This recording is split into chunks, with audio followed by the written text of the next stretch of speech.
नमस्कार, बहुत स्वागत है आपका। आप देख रहे हैं ग्रैंड धर्मा सन्मार्ग। सावन के महीने में कुछ ऐसे कार्य हैं जो भूल कर भी नहीं करना चाहिए और कुछ ऐसी वस्तुएं हैं जो भूल कर भी शिव जी को ना अर्पित करें, वरना आपके पूजा का फल आपको पूरा नहीं मिलता। तो श्रावण का महीना सबसे पवित्र महीना है। भगवान शिव की कृपा पाने के लिए सबसे श्रेष्ठ महीना श्रावण का ही माना जाता है, क्योंकि सावन में शिव जी की उपासना के कुछ खास नियम हैं और इन नियमों का पालन करने से आपको पूजा पाठ का पूरा फल मिलता है। वैसे तो श्रावण माह में सात्विक भोजन ही करना चाहिए, जैसे कि मांस मदिरा का सेवन तो बिल्कुल भी ना करें, वरना आपको शिव जी की पूजा का पूरा फल नहीं मिलता। वैसे अगर संभव हो तो लहसुन प्याज भी ना खाएं, संभव हो तो, नहीं तो खा सकते हैं, क्योंकि ये तामसिक भोजन है, इसलिए खाने की मनाही होती है। लेकिन बैंगन का सेवन भूलकर भी मत कीजिए, क्योंकि इसके सेवन से बीमारी बढ़ती है। जमीन पर सोने का विधान है। हालांकि जमीन पर सोना संभव नहीं है, लेकिन लो फ्लोर के बेड पर आप सो सकते हैं। सावन के महीने में शरीर पर तेल नहीं लगाना चाहिए, क्योंकि ऐसा करना अच्छा नहीं माना जाता। आप तेल का दान कर सकते हैं, खासकर श्रावण में जब भी शनिवार का दिन आता है। तो श्रावण के महीने में पड़ने वाले शनिवार को संपत्ति शनिवार कहा जाता है, यानी कि संपत्ति देने वाला शनिवार। तो इस दिन अगर आप तेल का दान करें तो आपके जीवन की बहुत सारी कठिनाइयों से आपको मुक्ति मिलती है। इस महीने में दूध बिल्कुल भी ना खाएं, क्योंकि श्रावण के माह में दूध शिवलिंग पर अर्पित करने का विधान है। और दूध को कांसे के बर्तन में तो लाइफ में कभी मत खाइए, वरना स्किन की परेशानी या स्वास्थ्य की परेशानी हो जाती है। तो अपने विचारों को सकारात्मक रखें। भगवान शिव की अगर कृपा चाहते हैं तो किसी का अनादर ना करें, मन में द्वेष भाव ना लाएं, हर किसी के लिए सम्मान का भाव रखें, तो पूजा का श्रेष्ठ फल मिलता है। जब आप शिव जी की पूजा करेंगे तो कुछ खास वस्तुएं होती है जिसको शिवलिंग पर नहीं अर्पित करना चाहिए। और शिवलिंग पुरुष तत्व से संबंध रखता है, इसलिए शिवलिंग पर हल्दी बिल्कुल भी मत अर्पित कीजिए। अगर आप विशेष पूजा विधान करना चाहते हैं तो आप जो हस्तकमल पर शिवलिंग होता है, हस्तकमल माँ पार्वती का स्वरूप है, तो आप वहाँ पर हल्दी लगा सकते हैं, हल्दी अर्पित कर सकते हैं, पर शिवलिंग के ऊपर बिल्कुल भी नहीं। शिव जी को आप बिलपत्र जब भी अर्पित करें तो बिलपत्र के साथ जल अर्पित करें, या आप चाहें तो लोटे में ही बिलपत्र डालकर फिर अर्पित कर दें। शिव जी को भांग धतूरा बहुत पसंद है, आप अर्पित कर सकते हैं। इस महीने में अगर आपके दरवाजे पर कोई गाय या बैल आ जाए हो तो बाबा घर आए, बैद्यनाथ क्योंकि खाने के लिए कुछ नहीं, श्रीनाम क्योंकि 29 बैल को जय भगवान माता शिव की सवारी करने का 2021 रूप माना जाता है। वैसे जय अनुमान करना गंगाधर। सही नहीं है। अरे गलती से भी अरे हो आपने तेल तो मृत्युंजय जरूर की लगाएं, जय। नहीं तो शिव लोगे नाराज। जय शंकर भगवान महाराज। शिव को या शिवलिंग अरे पर का पांचवा दिन अड़हुल का पुष्प अर्पित ना बाबा करें। हो बाबा और हो इसमें हरे थोड़ी हरे सी भी हरे वस्तु जन भाई चाहिए नहीं करे श्रावण हमारे के से तो माह में। पीड़ित परिवार ही का कुछ खास वस्तुएं शिव जी को अर्पित करने से खास तरह की मनोकामना पूरी होती है। अगर आप शिव जी को दूध अर्पित करते हैं, अगर आपको संतान की चाहत है, तो आप श्रावण माह में जब सोमवार का दिन आए तो आप दूध से शिव जी का अभिषेक करें, तो संतान सुख मिलता है, संतान को तरक्की मिलती है उनके जीवन में। तो आप दूध अर्पित करें, लेकिन जब भी आप कोई भी वस्तु अर्पित करते हैं अंत में जल जरूर अर्पित करें। दही, अगर आपके किसी कार्य में बार बार बाधाएं आ रही है, बार बार आपको लगता है कि आपका कार्य पूरा ही नहीं हो पा रहा, तब शिव जी की पूजा के समय आप दही से उनका अभिषेक कर लें। आपके कार्यों की बाधाएं समाप्त हो जाती है। जब आप दही से अभिषेक करेंगे तो थोड़ा सा दही आप अर्पित करें, फिर जल अर्पित करें, तो आपकी बाधाएं समाप्त हो जाती है। शहद, माना जाता है भगवान शिव की अभिषेक अगर आप शहद से करते हैं तो समाज में सम्मान बढ़ता है, वाणी दोष दूर होता है, स्वभाव में विनम्रता आती है। इसलिए शिव जी का अभिषेक शहद से करें और फिर जल जरूर अर्पित करें। इत्र, अगर मानसिक समस्या बहुत ज़्यादा है, धन नहीं है, जीवन में बहुत मुश्किलें हैं या नींद की समस्या है, तब भगवान शिव को इत्र से अभिषेक करना चाहिए। आप चाहें तो थोड़ा सा उंगली में लगाकर इत्र भी उनको लगा सकते हैं, या आप चाहें तो छोटी सी शीशी खरीदकर पूरा इत्र उनके ऊपर अभिषेक कर दें। ऐसा करने से आपके जीवन की हर तरह की समस्या, धन की हो, दिमाग की हो, नींद की हो, मानसिक टेंशन हो, समाप्त हो जाती है। घी, अगर आप घी से शिव जी का अभिषेक करते हैं तो स्वास्थ्य अच्छा रहता है।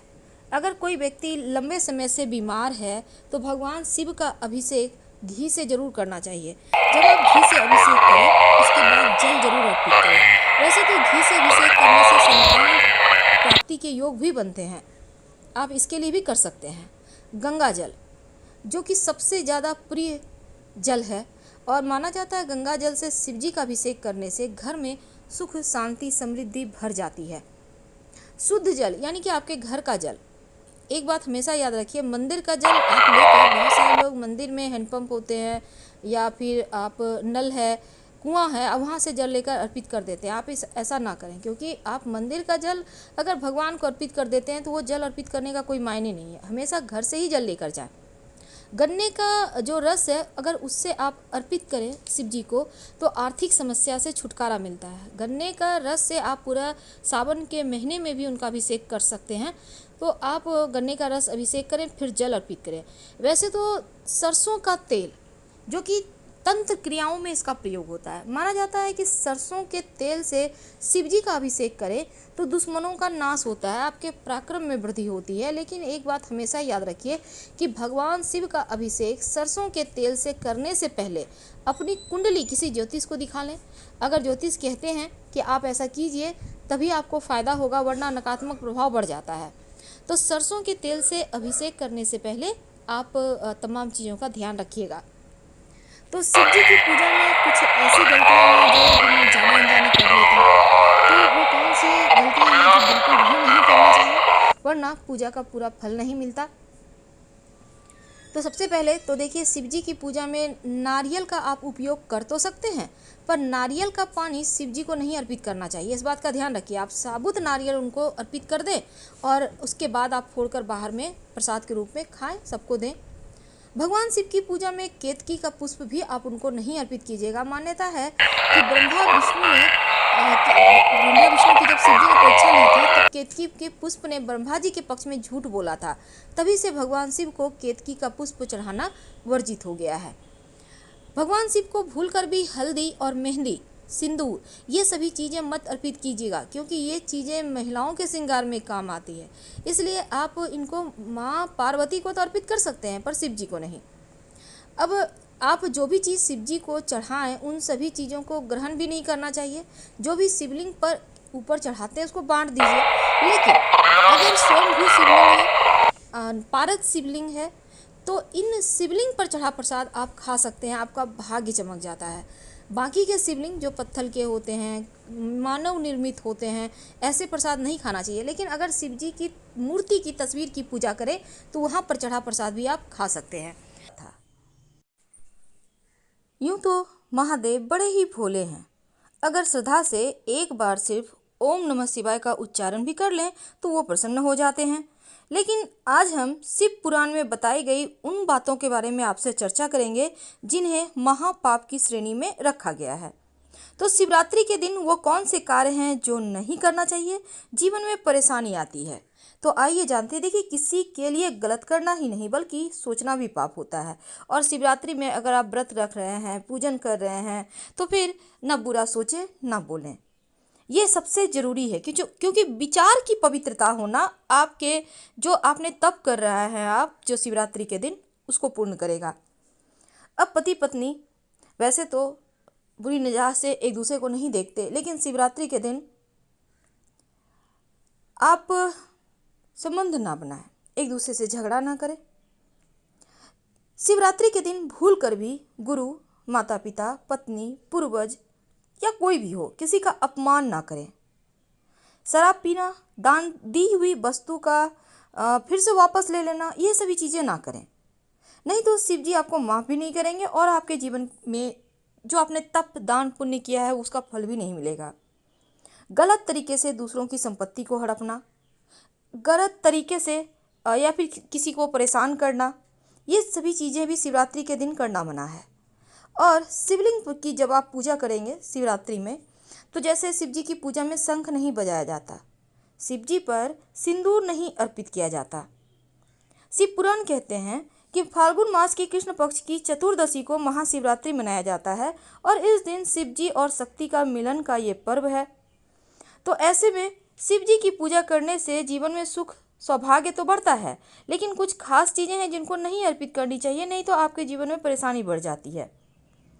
तो महाशिवरात्रि के दिन आप जैसे तुलसी के पत्ते हैं, केतकी के पुष्प हैं, ये सभी चीज़ें शिवलिंग पर अर्पित ना करें, हल्दी अर्पित ना करें, नहीं तो आपको पूजा का पूरा फल नहीं मिलेगा। तो महाशिवरात्रि के दिन शिव जी को प्रसन्न करने के लिए आपके पास कुछ हो या ना हो, 1 लोटा जल और बेलपत्र ही काफ़ी है।